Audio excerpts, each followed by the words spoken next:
지금까지 이런 종목 소개는 없었습니다. 여러분들의 종목 갈증을 해소해드리기 위해서 저희가 빠르게 10가지 종목을 릴레이로 소개해드릴 텐데요. 두 분의 전문가와 함께 오늘 살펴보고 앞으로 가져가 볼 만한 좋은 종목들을 10가지 소개해드리겠습니다. 자, 오늘 함께 해주실 두 분을 소개해드리겠습니다. 코스파트너스의 김진경 본부장 그리고 KTB투자증권 이성훈 과장과 함께하겠습니다. 두 분 안녕하세요. 네, 안녕하세요. 반갑습니다. 자, 오늘 또 두 분이 종목에 진심인 두 분이 좋은 종목들 5개, 10가지를 가지고 오셨습니다. 어떤 종목일지 종목부터 바로 공개하겠습니다. 자, 오늘 스피드 종목 10 10가지 종목을 공개하겠습니다. 이성훈 과장의 픽부터 볼까요? 첫 번째 종목은 두산중공업, 크래프톤, FNF, EM텍, NC소프트 이렇게 5가지를 가져오셨고요. 김진경 본부장의 픽은 인성정보, 영원무역, 스카이라이프, 하이트진로, 아모레퍼시픽 이렇게 10가지가 준비되어 있습니다. 자, 시청자 여러분들은 이 10가지 가운데 어떤 종목이 눈에 띄시나요?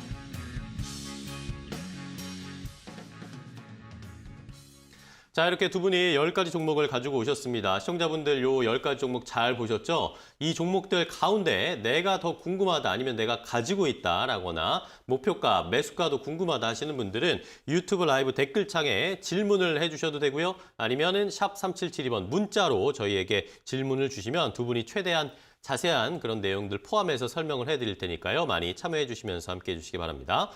자, 그럼 바로 시작하겠습니다. 이성훈 과장님의 첫 번째 종목부터 바로 갈까요? 네, 두산중공업. 두산중공업이요. 네, 말씀드릴 텐데 어제 좀 급등을 했죠. 그쵸. 네, 두산중공업뿐만 아니라 이제 원전 관련주들의 상승세가 좀 크게 나와줬는데 우선 원전 같은 경우는 지금 주목받을 수밖에 없는 구조죠. 뭐 전력난도 그렇고 뭐 석탄에 대한 부분에서 생산을 좀 제한하고 있는 구조이기 때문에 글로벌적으로 봤을 때도 이 원전에 대한 관심은 점점 높아지는 구조로 간다라고 볼 수 있겠고요. 이 두산중공 같은 경우에는 이제 그 수주 얘기가 계속 들렸어요. 지난주 같은 경우에도 이 아랍에미리트 그리고 우리나라의 컨소시엄에 대한 수주 부분이 얘기가 들려주면서 어제 뭐 13% 넘는 급등을 좀 보여주었는데 어제 급등한 이후에도 오늘의 차익 시효는 거의 안 나오면서 상승세를 보이는 걸 본다면 추가적인 상승률은 또 분명히 있다라고 판단되고 있고요. 이 올해 초에 이제 두산중공업이 올해 그 수주 목표를 8조로 지금 측정한 상태에서 이 상반기 때만 하더라도 2조 3천억을 달성을 지금 하는 중간에 지금 현재 분위기로 봤을 때는 이 목표했던 8조 부분은 가능하지 않을까라고 좀 판단이 되면서 그동안에 최근에 몇 개월 동안의 주가가 조정을 소폭 받았는데 이 낙폭을 좀 회복하는 과정에서 주가에 대한 상승 여력은 계속 나올 가능성이 좀 있지 않을까 이렇게 좀 판단되고 있습니다. 그렇기 때문에 기술적이든 어떤 기본적인 펀더멘탈상으로 봤을 때도 지금 이제 매수에 대한 부분을 긍정적으로 생각해도 괜찮지 않을까 이렇게 보입니다. 네, 좋습니다. 두산중공업 원전 관련해서 요즘 뭐 가장 이슈가 되고 주목이 되고 있는 종목이죠. 시청자분들도 유튜브에서 원전주들이 많이 올라온 거라고 생각했는데 추가적인 상승 여력 더 있다라는 그런 의견들을 전문가들이 많이 주신다고 요게 주요 포인트였던 것 같다라는 댓글들도 많이 달리고 있습니다. 자, 다음 종목으로 바로 가겠습니다. 이번에는 김진경 본부장님의 첫 번째 종목 소개해 주시죠. 네, 저희 첫 번째 종목 인성정보 말씀드리겠습니다. 인성정보는 이제 IT 인프라라든지 이제 네트워크 장비를 제공하고 있는 업체인데 특히나 이 기술을 가지고 대학, 병원 그리고 AI 업체들과 협력을 해서 외국민을 대상으로 이 원격 의료 서비스 플랫폼을 이 국책 과제를 통해서 준비 중에 있다고 합니다. 그렇기 때문에 원격 의료 바로 재택치료 관련주로 좀 주목이 되는 종목인데요. 이 방역 당국이 이제 최근에 현재 이제 경증 그리고 무증상의 소아와 이제 청소년 대상으로 해서 이 제한적으로 허용한 재택 치료 기준을 성인까지 확대한다라고 밝혔습니다. 그렇기 때문에 특히나 정부에서도 이 코로나19 재택 치료를 이 전국적으로 확대하기 위해서 재택 치료 대상을 대폭적으로 확대키로 좀 한 결정이지 않을까라고 볼 수 있을 것 같고요. 네. 그렇다면은 바로 위드 코로나 이제 체제로 전환이 되게 된다면은 이 확진자도 증상이 심할 때만 이 병원에 가게 하는 의료 체제의 개편 작업의 일환이다라고 좀 볼 수 있을 것 같습니다. 이 재택 치료에 대해서 더욱 더 필요성이 두각을 나타낼 가능성이 높기 때문에 인성 정보도 이에 따른 수혜가 기대가 된다라는 점 볼 수 있을 것 같고요. 특히나 이 원격 의료에 대해서 관심을 더욱더 몰려질 것으로 예상되기 때문에 이제부터는 좀 주목을 해볼 만한 자리가 되지 않을까라고 볼 수 있을 것 같습니다. 인성정보 일봉으로는 보시면 워낙에 고점돼서 낙폭 과대가 되었던 종목입니다. 특히나 최근에 121선 부근에서 서서히 반등을 시도하려는 좀 자리이기 때문에 때문에 이제부터는 완만한 반등세 기대를 하면서 인성정보 첫 번째 종목으로 말씀드리겠습니다. 네. 자, 인성정보 이제 재택치료와 관련된 이슈가 또 부각이 될 거다. 지금 주가도 많이 또 조정을 받은 상태이기 때문에 반등을 노려보자라는 의견으로 인성정보 첫 번째 김진경 본부장님 주셨습니다. 자, 저희가 종목 소개해드리는 중에 중국 쪽 시장이 출발을 해서 이거 좀 확인을 하고 가겠습니다. 중국 상해 종합지수 출발 강보합권에서 약하게 출발을 했습니다. 3,612포인트 선에서 출발했고요. 홍콩 항생지수는 0.39% 상승세를 기록을 하면서 조금은 중국 시장보다는 강하게 출발을 하는 모습 26,234포인트 선에서 출발을 했습니다. 오늘 일본 니케이 지수가 굉장히 강합니다. 일본 니케이 지수가 1.8%나 상승하면서 강한 반등세를 좀 보여주고 있고요. 우리 시장은 코스피가 0.5%, 코스닥은 1.47%, 1.5% 가까이 상승세가 나오고 있는 상황. 시장, 동아시아 시장 오늘 전체적으로 상승 출발하는 모습입니다. 자, 다음 종목으로 바로 가겠습니다. 이번엔 이성훈 과장님의 두 번째 종목인데 크래프톤입니다. 요즘 크래프톤도 뜨거운데요. 네, 지금 현재 뭐 게임 업종에 대한 부분에 있어서 참 특이한 게 종목별로 좀 등락폭이 굉장히 좀 크거든요. 그러니까요. 뭐 하지만 이제 크래프톤 같은 경우는 그런 어떤 종목별 등락에 큰 영향을 받지 않고 지금 이제 꾸준하게 어떤 보합세를 유지를 해주고 있는데 이제 어제 같은 경우에 아시겠지만 이제 뉴스테이트에 대한 출시 소식도 있으면서 오랜만에 거래량과 함께 주가의 좀 변동성이 심했는데요. 뭐 지금 크래프톤은 이 상장이 지금 후에 지금 3개월이 거의 좀 가까운 상태에서 이 보호해수 물량에 대한 부분의 출회가 좀 나올 가능성도 있다라고 좀 볼 수 있겠고 하지만 이런 부분을 제가 왜 말씀을 드리냐 우선 크래프톤의 이 배틀그라운드, 뭐 뉴스테이트, 뭐 이런 게임 업종에 대한 부분의 출시와 함께 재평가가 이루어질 거라 판단이 되고 있거든요.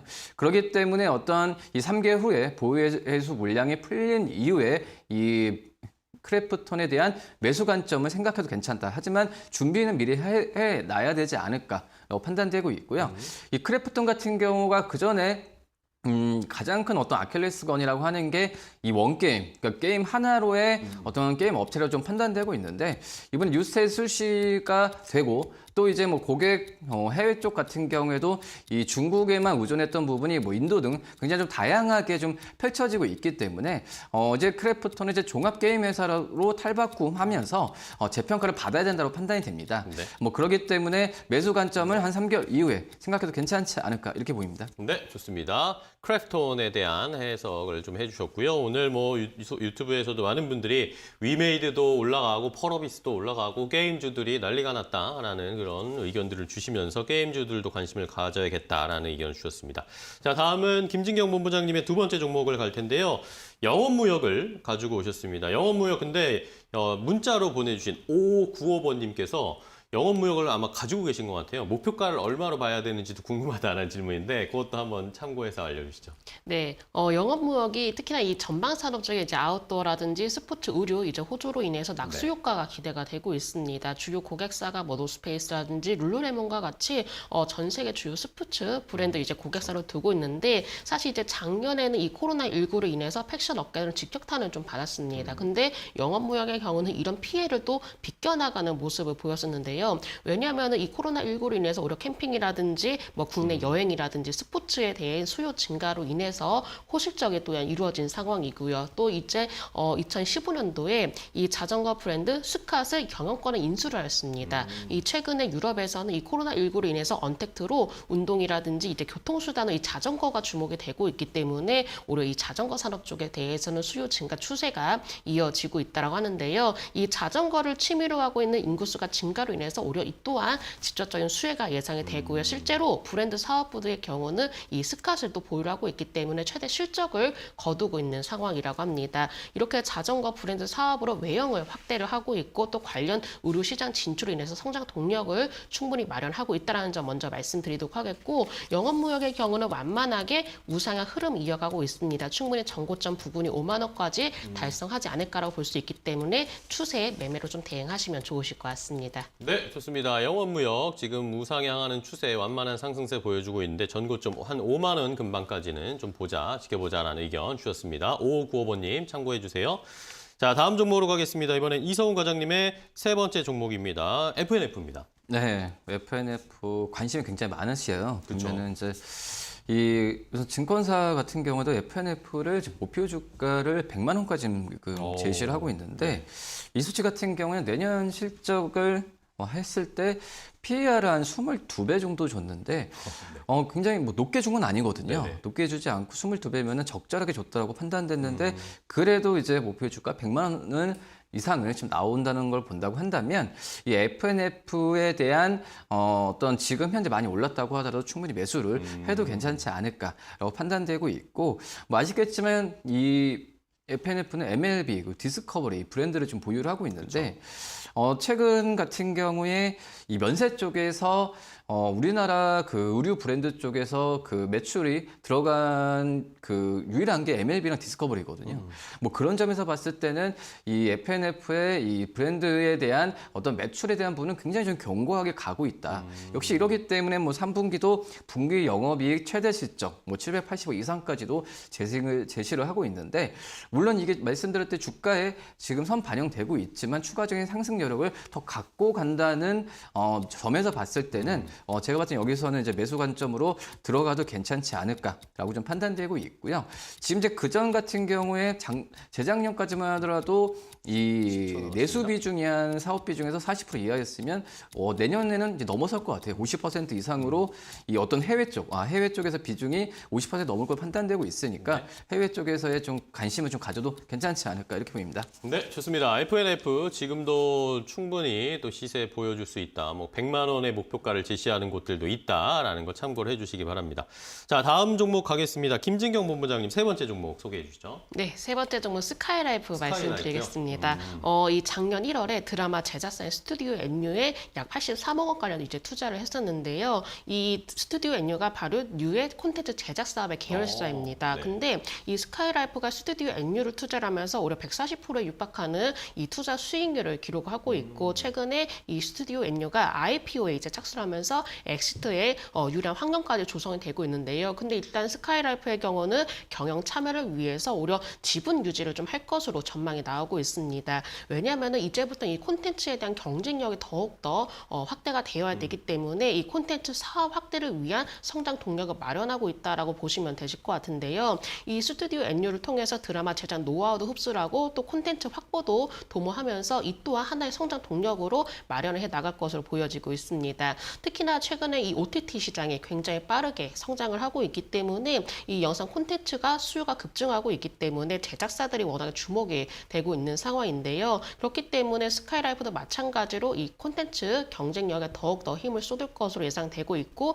이렇게 협업을 통해서 오히려 미디어 사업 역량 강화도 기대가 되고 있기 때문에 스카이라이프의 이번 투자도 한번 지켜보시면 좋으실 것 같습니다. 네. 최근에 바닥에서 이제부터 스타트하는 흐름 만들어지고 있기 때문에 충분히 저평가된 종목이라는 점도 말씀드리도록 하겠습니다. 네, 좋습니다. 스카이라이프 김진경 본부장님이 소개해 주셨는데요. 이 콘텐츠 관련 종목들이 요즘 많이 주목받고 있는데 KT 계열의 스카이라이프도 역시 살펴볼 만한 콘텐츠주 중에 하나다라는 의견이었습니다. 자, 다음은 이성훈 과장님의 네 번째 종목으로 갈까요? EM텍이죠? 네, EM텍인데요. 뭐 EM텍은 좀 약간 생소할 수도 있겠지만 이 네. 전자담배를 만드는 기업이거든요. 네, 그런 거요. EM텍 같은 경우가 우선은 그 전에 마이크로 어떤 스피커 뭐 이런 부분에 있어서 매출을 많이 차지하지만 최근 같은 경우에 주가를 움직이는 부분은 이 전자담배 관련한 전자담배에 대한 이 어떤 시장 그리고 이 판매라고 좀 볼 수 있겠는데 이 전 세계적으로 봤을 때도 이 전자담배를 만드는 기업이 중국의 수파 그리고 우리나라의 EM텍이라고 좀 볼 수 있거든요. 근데 이제 EM텍 같은 경우에는 지금 현재 추정치로 PR을 봤을 때도 한 10배 내외를 좀 하고 있는데 이 중국 기업 같은 경우에는 20배가 넘거든요. 예, 그런 점에서 봤을 때 이 EM텍에 대한 회사는 어떤 전자담배 쪽 시장을 본다고 한다면 물론 이제 비교할 기업이 한 개밖에 없긴 하지만 그래도 이 저평가 구간에 있다라고 좀 판단이 좀 되고 있고요. 지금 현재 이 관련형 전자담배 지금 제가 2014년에 이게 좀 시작이 되면서 그때보다도 지금이 몇천 배 이상 시장을 성장했거든요. 그렇죠. 하지만 이제 전 세계적으로 봤을 때도 이 전자담배가 상용화되는 부분은 아니 우리나라는 좀 많이 발달이 돼 있는데 전 세계적으로 봤을 때도 5% 내외, 5% 이내에 시장을 갖고 있어서 시장에 대한 성장성은 무궁무진하다라고 볼 수 있겠고 역시 그렇게 된다고 한다면 이 중국 기업과 EM택이 앞에서 독점적인 지위를 유지할 수 있지 않을까 판단되면서 EM택 한번 좀 재미있는 기업으로 간식에 봐도 괜찮지 않을까 이렇게 보입니다. 네, 좋습니다. 자, 전자담배와 관련해서 글로벌 경쟁을 하고 있는 중국 업체에 비하면 훨씬 더 저평가되어 있다라는 의견 EM택으로 소개를 해주셨고요. 다음은 김진경 본부장님 네 번째 종목 소개해 주시죠. 네, 네 번째 종목 하이트질로 말씀드리겠습니다. 하이트질로. 지금 이 백신 접종률도 상승하고 있고 또 위드 코로나 이제 전환에 따른 기대감 역시 그렇죠. 반영이 될 것으로 보여지는데 이 상반기는 사실 이 코로나19 델타 변이 확산으로 인해서 사회적 거리두기가 강화되고 있다 보니까는 이로 인해서 업황 부진에 따른 타격을 받기도 했었습니다. 하지만은 이제부터는 이 위드 코로나로 전환이 되게 된다면은 오히려 업황 변화가 서서히 좀 나타나지 않을까라고 볼 수 있을 것 같은데요. 이제 10월 말에서 한 11월 초 이제 단계적인 일상 회복 전환에 대비한 방역 완화 가능성으로 인해서 서서히 기대감 또한 좀 나타날 것으로 보여집니다. 그만큼 이 매출도 잦아질 수도 있을 것 같고 또 이제 밤 늦게까지도 외식을 할 수 있는 그런 또 시간대가 좀 늘어날 것으로 보여지고 있기 때문에 이에 따른 수혜 또한 좀 기대가 되고 있는 상황이기도 하고요. 특히나 이 주류 업계이기 때문에 외식 채널에서는 굉장히 소비 비중이 높습니다. 그렇게 된다면은 앞으로는 서서히 수혜 기대감 또한 반영이 될 것으로 예상되고 있고 그렇기 때문에 리오프닝 시에는 굉장히 수혜가 큰 업종 중에 하나이지 않을까라고도 볼 수 있을 것 같습니다. 특히나 하이트진로의 경우가 이 주요 맥주 브랜드 테라의 경우는 점유율 또한 계속 상승 중에 있는 상황이라고 하고요. 또 소주 브랜드인 진로이즈 100의 경우는 도수가 낮기 때문에 여성 고객 수요층도 확대가 되고 있어서 판매량 증가로 이어질 가능성이 높습니다. 그만큼 이 주류에 대해서 수요 회복 국면에 진입을 하고 있는 상황이기 때문에 이 또한 점유율 상승 기대감이 나타나면서 한번 실적 회복도 살펴보시면 좋으실 것 같습니다. 네, 좋습니다. 하이트질로 리오프닝의 수혜를 듬뿍 받을 수 있는 종목이다. 미리미리 좀 모아보자라는 의견을 주셨고요. 자, 이제 두 분이 마지막 종목 한 종목씩 남겨 두셨는데 두 분 다 모두 묵직한 대형주들을 하나씩 가져오셨습니다. 종목은 묵직한데 설명은 좀 간단하게 시간 때문에 부탁드릴게요. 이성훈 원장님. 네, NC소프트. NC소프트요. 네, 간단하게 말씀을 드리면 앞서서도 뭐 게임 업종 요새 좀 관심이 네네. 뜨겁다라고 하는데 역시 대형주는 좀 NC소프트라고 볼 수 있겠고요. 물론 이제 블레드앤소울 2에 대한 그 악재 때문에 이 8월 말로 주가 떨어졌는데 제가 그전에 한번 얘기했지만 이제 리니 W 이거에 대한 출시 부분을 이제 NC소프트 앞당겼습니다. 네. 그래서 출시에 대한 부분에 있어서 전후로 했을 때 주가에 대한 이 어떤 낙폭 회복이 좀 빨라질 거다라고 좀 말씀을 드렸는데 지금 그런 부분이 좀 시작이지 않을까라고 좀 판단이 좀 되고 있고요. 물론 이제 이 블레드앤소울 2로 경험해봤지만은 이 리니지 W도 성공 여부는 가봐야 아는 거고, 근데 그 성공 여부라는 부분이 그 전에 좀 블레드앤소울 2의 어떤 여러 가지 뭐 실망이라기보다도 그 전에 과금이나 이 NC소프트에 대해서 불만이 있었던 그런 부분이 차익으로 좀 연결이 됐다고 판단되고 있는데 이제는 뭐 그런 부분에 있어서는 좀 이제 제한적인 구조로 간다. 그러니까 너무 차익에 대한 두려움 말고 리니지 W에 대한 성공만 본다고 한다면은 그런 부분으로 이제 주가에 대한 부분을 투자를 매수를 해도 괜찮지 않을까라고 판단되고 있고요. 뭐 그렇기 때문에 진짜 62만 8천 원 많이 올라왔습니다. 충분히 매수 관점 접근해도 대형주로서 매력이 있지 않나 이렇게 보입니다. 네. 자, 대형주 역시 지금이라도 매수해도 괜찮다라는 의견을 좀 주셨습니다. 함께 좀 NC소프트의 추이 지켜보겠고요. 마지막 김진경 본부장님의 10번째 종목이 아모레퍼시픽이죠. 네. 네, 아모레퍼시픽도 고생하시는 분들이 너무 많습니다. 네, 아모레퍼시픽이 이제 대표적인 소비 회복 관련주로 기대가 될 것으로 보여집니다. 특히나 이 3분기 실적 부진이라든지 중국 소비에 대한 불확실성은 이미 반영이 되었다라고 볼 수 있을 것 같고요. 뭐 중국 내수 소비가 좀 나쁘지 않은 상황이기 때문에 중국 경제 반전에 대한 기대감 또한 높아질 것으로 보여집니다. 중국에서는 이 설화수와 같이 고급 브랜드로 강한 경쟁력을 좀 갖추고 있는데요. 특히나 중국 시장의 성장률로 인해서 점진적으로 기대가 되고 있는 상황이고 또 이제 중국의 최대 이제 쇼핑 축제인 광군제 또한 좀 앞두고 있는 상황이기 때문에 이 해외 쪽에 마케팅 쪽에 집중하고 있기 때문에 이런 중국을 포함한 해외 매출 성장세가 기대가 되고 있기 때문에 이제부터는 관심을 가져보셔도 좋지 않을까라고 볼 수 있을 것 같습니다. 네. 자, 중국 쪽의 모멘텀도 받을 수 있고 지금 뭐 주가도 뭐 내려올 대로 다 내려왔습니다. 아모레퍼시픽도 지금 어느 정도 좀 매수를 해서 수익을 내보자라는 이게 마지막엔 좀 요즘 지지부진한 두 대형주들을 소개를 해 주셨습니다. 자, 그럼 이제 마지막으로 두 분이 가지고 오신 종목들 가운데 탑픽을 하나씩 꼽아 주셔야 되겠습니다. 자, 이성훈 과장님은 어떤 거 고르셨어요? 네, FNF. FNF요? 네, 뭐 말씀드리고요. 혹시 실적, 사상 최대 실적에 대한 기대가 안고 와도 충분히 괜찮다 말씀드립니다. 네, 좋습니다. 김진경 본부장님은? 네, 이제는 가을 나들이하기 딱 좋은 계절이 왔습니다. 그렇기 그렇네요. 때문에 옷도 예쁘게 갖추고 입고 가야죠. 그래서 오늘 예쁘게 네. 입고 오셨군요. 그래서 오늘 탑픽 종목 영업 모형 말씀드리도록 네, 하겠습니다. 오늘 두 분이 공교롭게 FNF와 영업무역 다 패션 관련 종목들을 가지고 오셨습니다. 저 리오프닝에 대한 수혜도 있고 뭐 가을 겨울에 또 이 패션주들이 또 수혜를 많이 받죠. 이런 흐름 잘 확인해 보시고 두 분이 오늘 탑픽으로 골라주신 종목 전략 잘 적용해 보시기 바랍니다. 자, 오늘 두 분과 함께 좋은 종목 소개받았습니다. 좋은 종목 많이 소개해 주셔서 감사하고요. 다음 시간에 또 뵙도록 하겠습니다. 고생 많으셨습니다. 감사합니다. 고맙습니다. 네.